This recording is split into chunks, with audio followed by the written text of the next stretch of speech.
बिस्मिल्लाहिर्रहमानिर्रहीम। अस्सलाम वालेकुम। आज हम सॉल्व करेंगे एक्सरसाइज नंबर 7.2 का question number 1 to question number 9।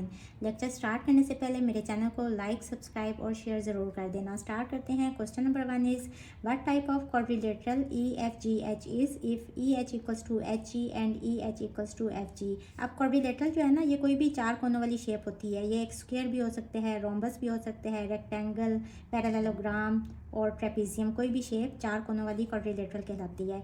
अब हम खुद से ही एक चार कोनों वाली शेप ड्रॉ कर लेते हैं और इसका नाम क्या है, EFGH, यानी कि वर्टिसेस हैं EFG और H।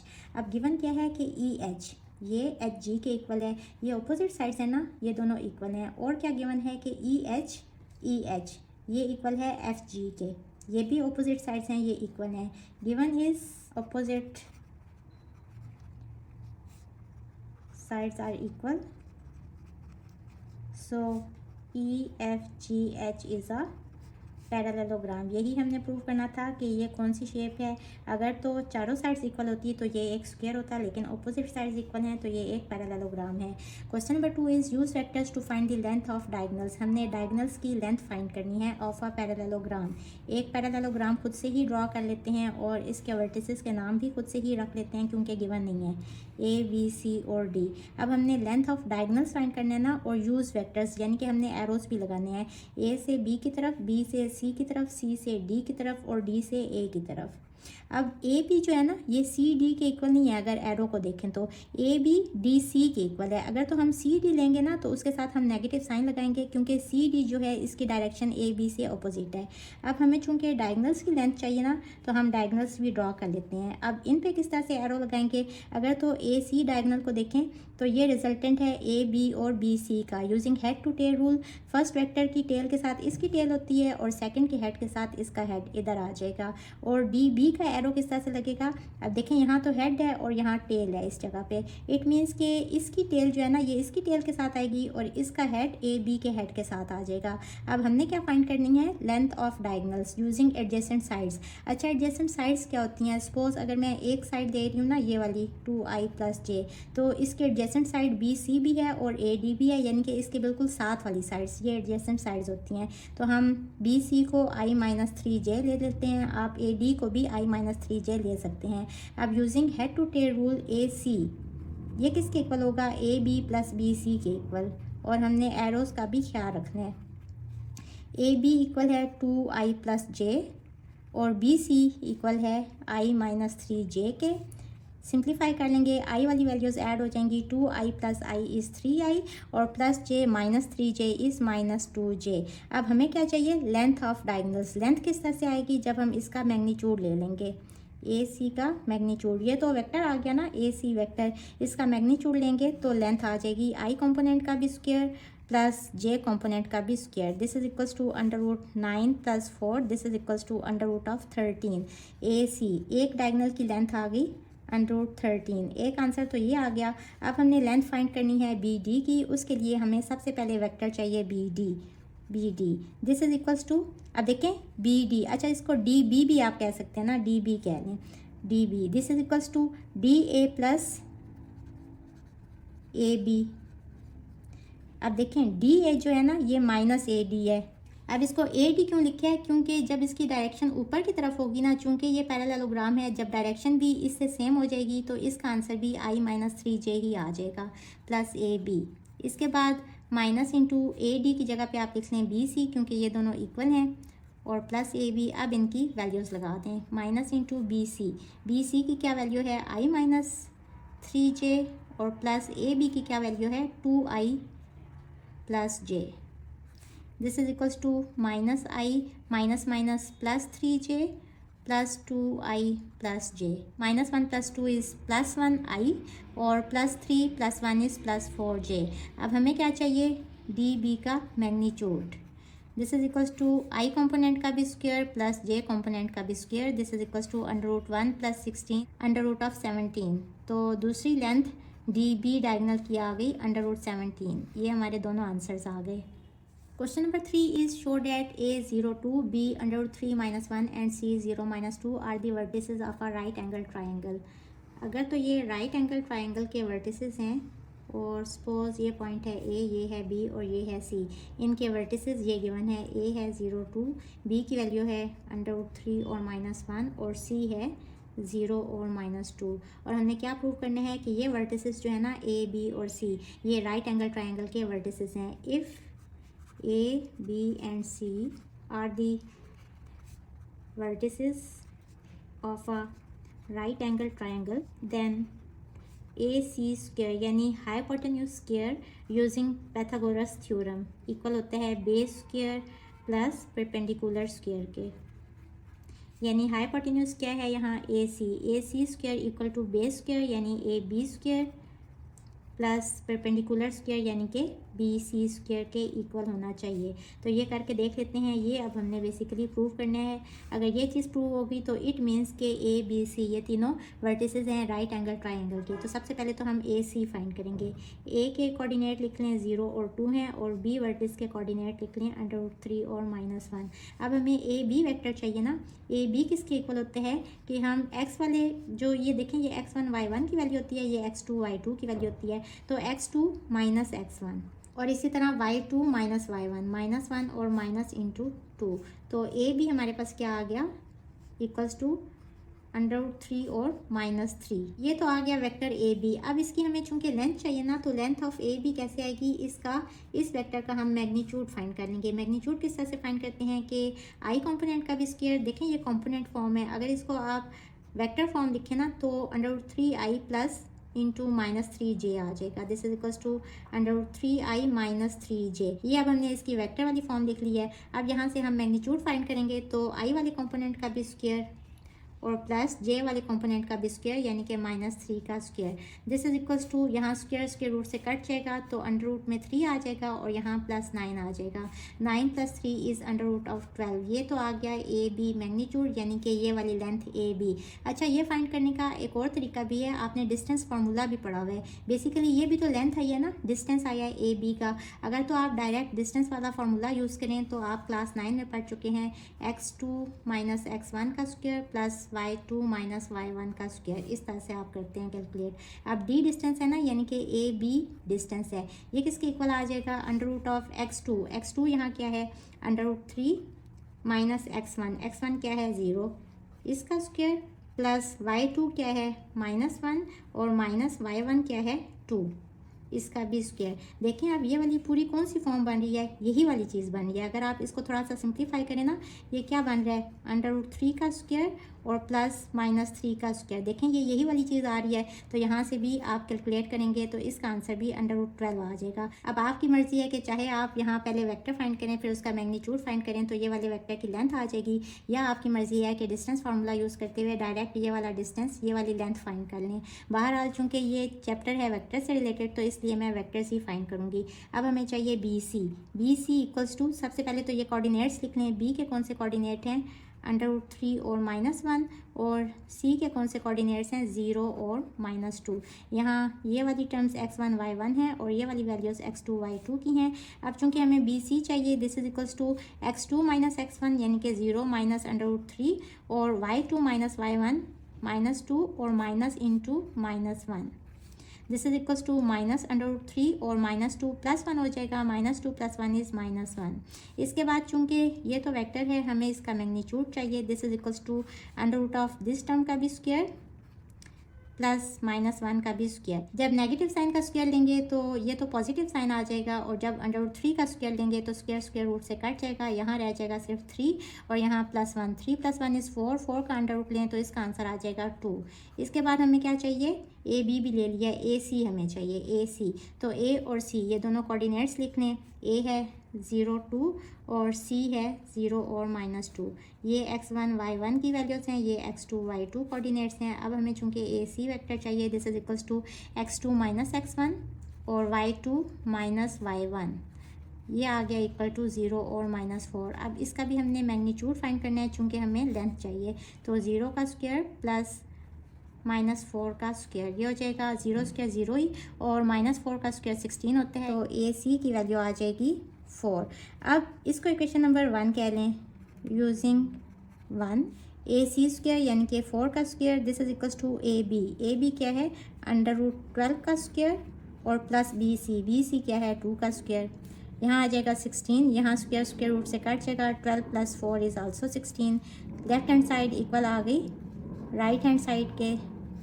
So A B and C are the vertices of a right angle triangle, क्योंकि ये जो वर्टिसेस है ना ये पैथागोरस थ्योरम को सेटिस्फाई कर रहे हैं। सो ये हमारा क्वेश्चन नंबर 3 का फर्स्ट पार्ट सॉल्व हुआ। क्वेश्चन नंबर 3 के सेकंड पार्ट में भी 3 वर्टिसेस गिवन हैं और हमने ये शो करना है कि ये वर्टिसेस आइसोसीलस ट्रायंगल के हैं। अब आइसोसीलस ट्रायंगल कौन सी होती है, जिसकी दो साइड्स जो है ना वो इक्वल होती हैं।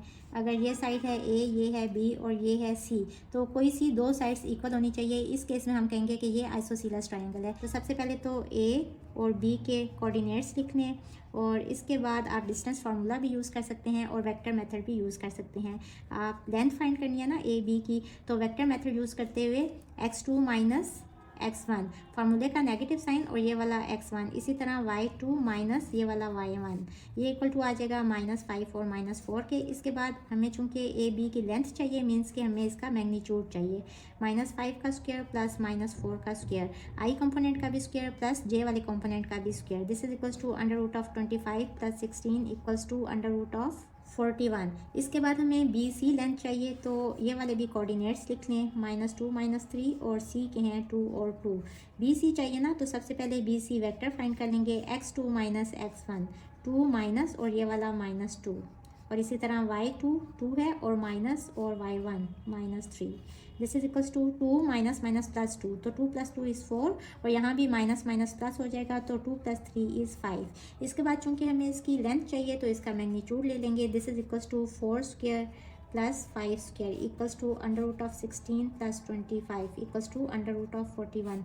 देखें ये भी, इसकी वैल्यू भी आ गई √41, इसकी वैल्यू भी आ गई √41, मीन्स कि ये आइसोसीलस ट्रायंगल तो है। अब चेक कर लेते हैं कि क्या ए सी की लेंथ भी इनके इक्वल है या नहीं। अगर ए सी भी इक्वल हो जाएगा ना, तो उस केस में हम कहेंगे कि चूंकि तीनों साइड्स की लेंथ इक्वल है तो ये एक इक्विलेटरल ट्रायंगल है। तो ए सी फाइंड करने के लिए ए के कोऑर्डिनेट्स भी लिख लेंगे और सी के कोऑर्डिनेट्स भी लिख लेंगे। अब ए सी वेक्टर फाइंड कर लेंगे। दिस इज इक्वल्स टू ये x1 y1 है और ये वाले कोऑर्डिनेट्स x2 y2 हैं। x2 - x1, बाद वाले में से फर्स्ट वाले के कोऑर्डिनेट्स को हमने माइनस करना होता है, 2 - 3 और यहाँ 2 - 1। दिस इज इक्वल्स टू -1 और 1। अब ए सी का मैग्नीट्यूड ले लेंगे ताकि हमारे पास लेंथ ऑफ ए सी आ जाए इस तरह से। This is equals to √2। अब देखें इसका आंसर तो √2 आ गया, since A B equals to BC. A, B and C are the vertices of an isosceles triangle. Question number 4 solve करने से पहले पेज नंबर 155 पे टॉपिक गिवन है, ratio formula for finding position vector of a point on a vector. इस topic को समझ लें कि सपोज एक वेक्टर है ए बी, इसके ऊपर कोई एक पॉइंट पी है जो कि इस वेक्टर ए बी को ना किसी भी रेशो में कट कर रहा है। वो रेशो क्वेश्चन में गिवन होगी। सपोज रेशो गिवन है 1:3, यानी कि अगर वेक्टर ए बी के 4 इक्वल पार्ट्स करें ना, तो ये जो पार्ट है ये इसका एक हिस्सा होगा और ये वाले इसके 3 हिस्सों के इक्वल होगा। अब इस पॉइंट पी का अगर हमने पोजीशन वेक्टर फाइंड करना हो तो उसको हम किसी भी और वेक्टर से डिनोट कर लेते हैं, let it will be R. तो इसका क्या फार्मूला है, अगर तो ये पॉइंट पी ए बी को इंटरनली कट कर रहा है तो इसका ये फार्मूला है। इसको याद करने के लिए सिंपल ये देख लें कि ये वाली रेशो होती है ना, इसने ऊपर वाले वेक्टर के साथ मल्टीप्लाई होना होता है और इस वाली रेशो ने नीचे वाले वेक्टर के साथ मल्टीप्लाई होना होता है और दोनों ऐड हो जाते हैं, MB + NA, और डिवाइडेड बाय इन दोनों की रेशो का सम M + N। अगर ये इंटरनली कट कर रहा है और अगर ये एक्सटर्नली कट कर रहा है तो इसका ये फार्मूला है। और इसके अलावा एक और चीज़ कि अगर P जो है ना, सपोज ये इस वेक्टर का मिड पॉइंट है, तो उस केस में मिड पॉइंट का फार्मूला आप पहले भी पढ़ चुके हैं, A + B/2। यानी यहाँ ये वाला जोन सा भी वेक्टर होगा, ये वाला जोन सा भी वेक्टर होगा, तो ये जो पॉइंट P है ना, इसका पोजीशन वेक्टर क्या आ जाएगा, B + A/2 कह लें या A + B/2, इन दोनों को ऐड करके डिवाइडेड बाय 2 करते हैं बेसिकली, तो ये मिड पॉइंट आ जाएगा। लेकिन वो उस केस में होगा जब P जो है ना वो बाइसेक्ट कर रहा होगा, यानी कि 2 इक्वल पार्ट्स में कट कर रहा होगा इस वेक्टर को। अब चलते हैं क्वेश्चन नंबर 4 की तरफ। Question number 4 is the position vectors of a point C and D are 3i plus 2j and I minus 4j respectively. Respectively का क्या मतलब होता है कि जो फर्स्ट वाला पॉइंट है ना उसका पोजीशन वेक्टर ये फर्स्ट वाला है और सेकंड वाले का पोजीशन वेक्टर सेकंड वाला है। तो अगर आप इसकी डायग्राम बना लेंगे तो ज़्यादा क्लियर हो जाएगा कि ओ ये वाला पॉइंट है और यहाँ से दो पोजीशन वेक्टर्स हैं, कौन कौन से, C और D। सपोज ये एक पोजीशन वेक्टर है C और ये दूसरा पोजीशन वेक्टर है D। तो यहाँ से यहाँ तक ये एक वेक्टर है और यहाँ से यहाँ तक ये एक वेक्टर है। ओ सी की क्या वैल्यू है 3i प्लस 2j, क्योंकि ओ सी को हम c माइनस ओ लिखते हैं ना इस तरह से। c की क्या वैल्यू है, ये है वेक्टर c होता है ना, और o क्या होता है, 0 होता है, -0, तो इसका आंसर c ही आ जाता है। तो बेसिकली c को हम ओ सी भी लिख सकते हैं। तो this is equals to 3i plus 2j और वेक्टर d जो है ना उसकी क्या वैल्यू है बाद वाली i minus 4j। Find the position vectors of a point O dividing the line segment joining C and D. C और D को एक लाइन ज्वाइन कर रही है और इन दी रेशो 2:3 इंटरनली। पॉइंट गिवन नहीं है, उन्होंने कहा कि पोजीशन वेक्टर उस पॉइंट तक हमने फाइंड करना है। लेट वो जो पॉइंट है ना वो है P। इट मीन्स अब आगे उन्होंने रेशो दी हुई है, यानी कि ये वाली रेशो कम है और ये वाली ज़्यादा है, तो ये रेशो 2 है और ये रेशो 3 है। अब हमने पोजीशन वेक्टर फाइंड करना है P का ना, इस पॉइंट का, यानी कि OP का। तो हम लेट कर लेते हैं कि position vector of point P B R। Then R find करने का क्या फार्मूला है कि हम इस वाली रेशो के साथ ये मल्टीप्लाई करते हैं 2 इंटू आई माइनस 4j और इसमें ऐड करते हैं इसके साथ ये ऊपर वाला वेक्टर मल्टीप्लाई होता है और नीचे जो है ना वो दोनों रेशोस ऐड हो जाती हैं 2 + 3। और ये हमने क्यों किया है, क्योंकि इंटरनली वाला हमने फार्मूला यूज़ किया। अब इसको सिंप्लीफाई कर लेंगे, ये हो जाएगा 2i माइनस 8j और प्लस 3 3 ज़ा 9i plus 6j divided by 2 + 3 is 5। आई वाली टर्म्स को ऐड कर लें, 2 और प्लस 9 इज़ 11i और -8 + 2 इज़ -2j डिवाइडेड बाई 5। तो हमारे पास पोजीशन वेक्टर आ गया इक्वल्स टू 11/5i और -2/5j। This is our answer. Question number 5 is if M24 is the midpoint of XY ये एक ही लाइन गिवन है और इसका मिड पॉइंट है, यानी कि बिल्कुल दरमियान वाला पॉइंट जो कि है M24 सच डैट x -1 3 ये इसके कोऑर्डिनेट्स गिवन है और y के कोऑर्डिनेट्स गिवन है x और y। Find the point y, हमने ये वाला पॉइंट यानी कि x और y की वैल्यूज़ फाइंड करनी है, फिर यहाँ हम y के कोऑर्डिनेट्स लिख लेंगे। तो देखें आप m जो है ना ये मिड पॉइंट है, तो इसका क्या मतलब हुआ कि अगर m में ये x की वैल्यू है और ये y की वैल्यू है तो ये हो जाएगा xm और ये हो जाएगा ym और यहाँ ये x1 y1 की वैल्यूज़ हो जाएंगी, ये x2 y2 की वैल्यूज़ हो जाएंगी। अब xm किस चीज़ के इक्वल होता है, अगर हम मिड पॉइंट वाला फार्मूला देखें तो मिड पॉइंट किस तरह से फाइंड करते हैं कि ये वाली जो वैल्यू होती है ना ये इक्वल टू होती है this plus this divided by 2। ये मैं आपको पहले बता चुकी हूँ, यानी कि x1 + x2 डिवाइडेड बाई 2। और इसी तरह ym किस तरह से फाइंड करेंगे, y1 + y2 डिवाइडेड बाई 2। ये फार्मूला है मिड पॉइंट फाइंड करने का। अब मिड पॉइंट तो गिवन है 2, xm की वैल्यू है 2 और ym की वैल्यू है 4, तो वो यहाँ पुट करते हुए हम x और y की वैल्यूज़ फाइंड कर लेंगे। x1 की वैल्यू क्या है -1 और x2 की वैल्यू क्या है x ही है डिवाइडेड बाई 2 और यहाँ y1 की वैल्यू 3, y2 की वैल्यू y ही है डिवाइडेड बाई 2। यहाँ ये इससे मल्टीप्लाई हो जाएगा 2 × 4 = -1 + x, ये -1 इस साइड पे जाएगा तो x की वैल्यू आ जाएगी 5। इसी तरह यहाँ से देखें ये इससे मल्टीप्लाई हो जाएगा 4 × 2 = 8 = 3 + y = ये 3 इस साइड पे जाएगा तो 8 - 3 दिस इज इक्वल्स टू 5। तो y की वैल्यू भी आ गई 5। So point y x y ये हमने पॉइंट फाइंड करना है ना, इसके बेसिकली हमने कोऑर्डिनेट्स फाइंड करने हैं। तो x वाला कोऑर्डिनेट 5 है और y वाला कोऑर्डिनेट भी 5 है, तो ये हमारा आंसर आ गया है। Question number 6 is if OA = -i + 3j and OB = 6i + 2j। इसको ड्रॉ कर लेते हैं। ये पॉइंट अगर O है तो O से A तक ये क्या वेक्टर है -i + 3j और इसी तरह अगर ये पॉइंट B है तो O से B तक ये पोजीशन वेक्टर कौन से है 6i + 2j। अब अगर A और B को ज्वाइन करें, अब हमने पॉइंट फाइंड करना है ट्राइसेक्टिंग दी जॉइन ऑफ AB, यानी कि जो AB को ट्राइसेक्ट कर रहा है, यानी कि 3 पार्ट्स में डिवाइड कर रहा है। तो 3 पार्ट्स में जब ये डिवाइड होगा ना तो ज़ाहिर बात है अगर तो यहाँ से डिवाइड करेंगे तो यहाँ 2 पार्ट्स आ जाएंगे और यहाँ 1 पार्ट आ जाएगा, और अगर यहाँ से डिवाइड करेंगे तो हर केस में क्या होगा कि एक साइड पे 2 पार्ट्स आ जाएंगे और एक साइड पे 1 पार्ट आ जाएगा। तो बस हमें यही पार्ट्स चाहिए थे। ट्राइसेक्टिंग का मतलब है कि 3 इक्वल पार्ट्स में डिवाइड होना है ए बी ने। अब हमने क्या फाइंड करना है, हमने पॉइंट पी फाइंड करना है। बेसिकली हमने यहाँ इसके कोऑर्डिनेट्स फाइंड करने हैं। तो उसके लिए हम वही फार्मूला यूज़ करेंगे। हम लेट कर लेंगे कि आर जो है ना, let R be the position vector of point P, then R किस चीज़ के इक्वल हो जाएगा। इसका फार्मूला क्या है, ऊपर वाली रेशो ने नीचे वाले वेक्टर के साथ मल्टीप्लाई हो जाना होता है, -i+3j, और जो नीचे वाली रेशो होती है इसने ऊपर वाले के साथ मल्टीप्लाई होना होता है, 6i+2j, और डिवाइडेड बाय इन दोनों रेशोज़ ने ऐड हो जाना होता है 1+2। इसको सिंप्लीफाई कर लेंगे, -i+3j और +6×2=12i +2×4j divided by 3। -i+12i is +11i और +3 + 4 is +7j divided by 3।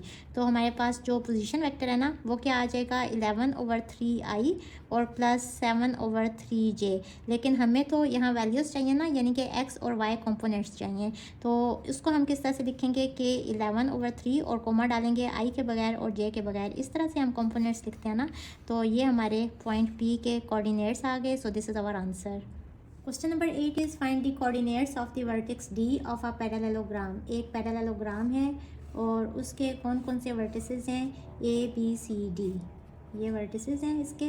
If A = -3 0, B के कोऑर्डिनेट्स हैं 1 -2, C के हैं 5 0, और हमने फाइंड करना है वर्टेक्स D, यानी कि D के हमने कोऑर्डिनेट्स फाइंड करने हैं। क्योंकि ये एक पैरेललोग्राम है तो हम लिखेंगे कि since A B C D is a parallelogram, so अब देखें इसकी डायरेक्शन ये है तो इसकी भी डायरेक्शन ये होगी ना, तो ही ए बी इक्वल होगा डी सी के। क्योंकि ये एक पैरेललोग्राम है तो अपोजिट साइड्स इक्वल होंगी लेंथ में।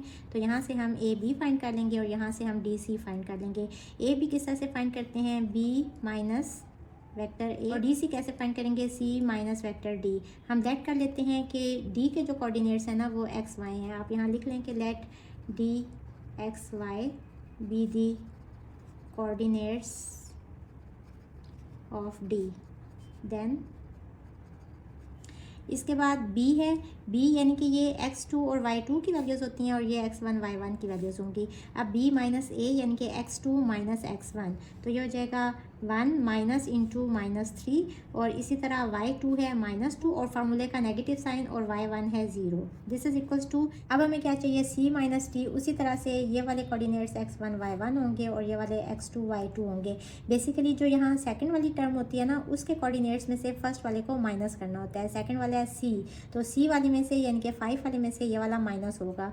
x वाले में से माइनस हो जाएंगे, 5 माइनस x हो जाएगा, और y वाले में से माइनस हो जाएंगे, 0 माइनस y हो जाएगा। इसको सॉल्व कर लें, माइनस माइनस प्लस, तो 1 + 3 इज़ 4, यहाँ आ जाएगा -2। This is equals to 5 minus x, और यहाँ आ जाएगा y। इसके बाद हम x वाली टर्म्स को इक्वल कर लेंगे। 4 = 5 माइनस x एंड -2 = -y। यहाँ नेगेटिव साइंस कट जाएंगे, y की वैल्यू आ गई 2, और यहाँ से x इक्वल आ जाएगा। इस x को इस साइड पे ले आएँ तो ये पॉजिटिव x हो जाएगा। यहाँ 5 है और इस 4 को इस साइड पे ले जाएँ तो 5 - 4 = 1। इसका मतलब कि d ऑफ x y हमें चाहिए था ना, d वर्टेक्स के कोऑर्डिनेट्स चाहिए थे। तो x कोऑर्डिनेट है 1 और y कोऑर्डिनेट है 2, तो ये हमारा आंसर आ गया है। इसके बाद क्वेश्चन नंबर 9 में गिवन है कि ए बी इक्वल है सी डी के, और हमने वर्टेक्स बी के कोऑर्डिनेट्स फाइंड करने हैं। तो let X Y be the coordinates of vertex B.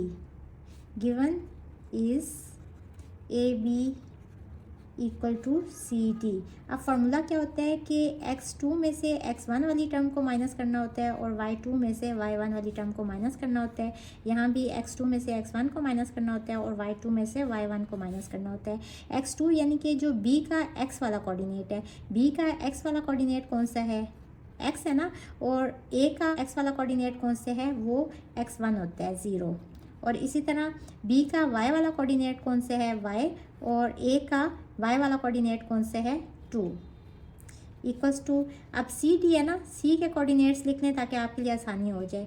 -2 और 4, और डी के भी कोऑर्डिनेट्स लिखने -1 और 5। अब x2 माइनस x1 यानी कि -1 फार्मूले का नेगेटिव साइन, और ये वाला x1 है ना यानी कि -2, और इसी तरह y2 है 5 माइनस और y1 है 4। अब इसको सिंप्लीफाई कर लेंगे x, और यहाँ आ जाएगा y -2 इक्वल्स टू -1 और +2 इज़ +1 और 5 - 4 इज़ अगेन 1। यहाँ से हम x कोऑर्डिनेट्स को इक्वल कर लेंगे एंड y वाली टर्म्स को भी इक्वल कर लेंगे। y -2 इक्वल्स टू 1, x आ गया 1 के इक्वल, और y इक्वल टू -2 को इस साइड पे ले जाएं तो 1 + 2 इज़ 3। सो हमें वर्टेक्स b चाहिए, तो b of X Y this is equals to x की वैल्यू है 1 और y की वैल्यू है 3। तो ये हमारे b के पॉइंट्स आ गए x और y वाले। So this is our answer. Hopefully आपको आज के लेक्चर की समझ आ गई होगी। अगर आप मेरे चैनल पर नए हैं तो मेरी वीडियोस को लाइक, सब्सक्राइब और शेयर ज़रूर कर दें। इसके साथ ही मुझे दें इजाज़त। अल्लाह हाफिज़।